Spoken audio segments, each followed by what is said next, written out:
tänään sukelletaan yhteen tosi mielenkiintoiseen suomalaiseen malliin, joka lupaa antaa meille jotain aika huikeeta, eräänlaisen kartan ihmisten väliseen maailmaan. Ja sen avulla sä voit oppia ymmärtämään paitsi muita, myös itseäsi aivan uudella tavalla. Lähdetään siis matkaan. Ootko sä ikinä ollut jossain palaverissa tai vaikka ihan vaan kahvipöydässä ja miettinyt, että miksi ton yhden tyypin kanssa juttu vaan lentää ja toisen kanssa taas tuntuu, että hakkaa päätä seinään? No, et todellakaan ole yksin, ja tähän on olemassa yllättävän selkeä selitys. Mitä jos sulla oiskin käytössä eräänlainen kompassi sosiaalisiin tilanteisiin? No, juuri siitä tässä mallissa on pohjimmiltaan kyse. Sen tarkoitus ei ole lokeroida ihmisiä, vaan antaa meille työkalu, jonka avulla me voidaan suunnistaa vähän paremmin erilaisten toimintatapojen viidakossa. Tämän kompassin 2 perusilmansuuntaa on tässä. Eli eka akseli, hallitseva vastaan mukautuva, kertoo siitä, otetaanko me luonnosta ohjat käsiin vai annetaanko me mieluummin tilaa muille. Ja sitten toinen akseli, ihmiskeskeinen vastaan asiakeskeinen, taas paljastaa, mihin meidän energia suuntautuu. Ihmisiin ja siihen fiilikseen vai ihan konkreettisiin asioihin ja tuloksiin. Ja kun nämä 2 akselia, eli tämä meidän kompassi, asetetaan päällekkäin, niin tapahtuu se taika.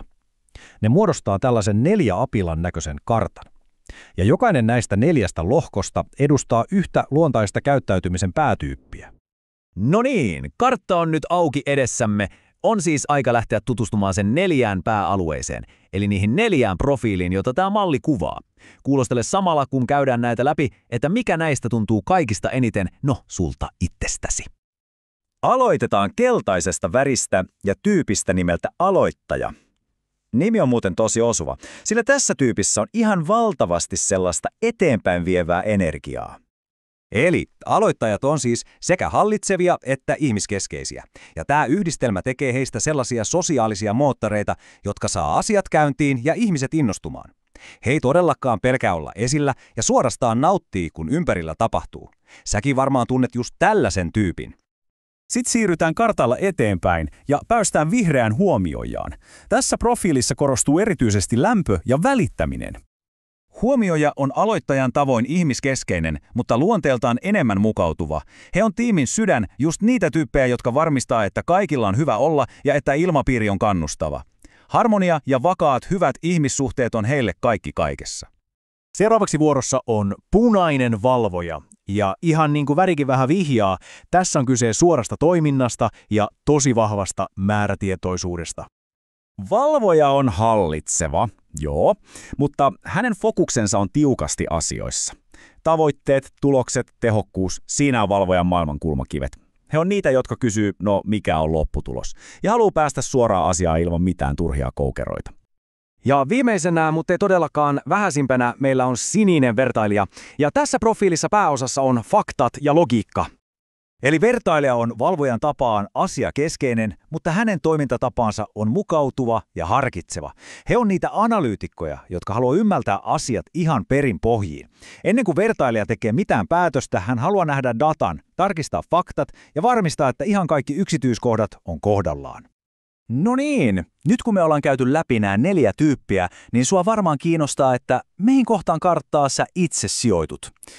Ja hyvä uutinen on se, että sen selvittämiseen on olemassa tosi selkeä työkalu, eikä se ole edes mitenkään monimutkainen. Homma toimii siis näin. Sä saat eteesi rivejä, joissa on 4 kuvausta. Sun tehtävä on antaa sille kuvaukselle, joka muistuttaa eniten sua 3 pistettä, ja sille, joka kuvaa sua huonoiten 0 pistettä. Niille 2 muulle sä annat sitten joko 2 tai 1 pistettä sen mukaan, kumpi sopii paremmin. Ei ole olemassa mitään oikeita tai vääriä vastauksia, on vaan sun oma kokemus. Ja tässä näkyy tämän prosessin nerokkuus. Kun sä oot pisteittänyt ne vastaukset, sä siirrät ne tähän taulukkoon, jokainen pystyrivi edustaa yhtä väriä, yhtä profiilia. Sitten vaan lasket pisteet yhteen, se sarake, joka saa eniten pisteitä, paljastaa sun todennäköisen luontaisen toimintatyylin. Aika yksinkertaista ja todella paljastavaa. Okei. Olet tehnyt testin ja saanut tuloksen. Edessäsi on väri ja profiilin nimi. Mitäs nyt sitten? Miten tätä karttaa oikein luetaan ja miten sitä voi hyödyntää? Ennen kuin mennään eteenpäin, niin pysähy ihan hetkeksi. Mitä tämä tulos sulle itsellesi kertoo? Tuntuuko se tutulta? Osuuko se johonkin sellaiseen, mitä olet ehkä itsessäsi jo aavistellut?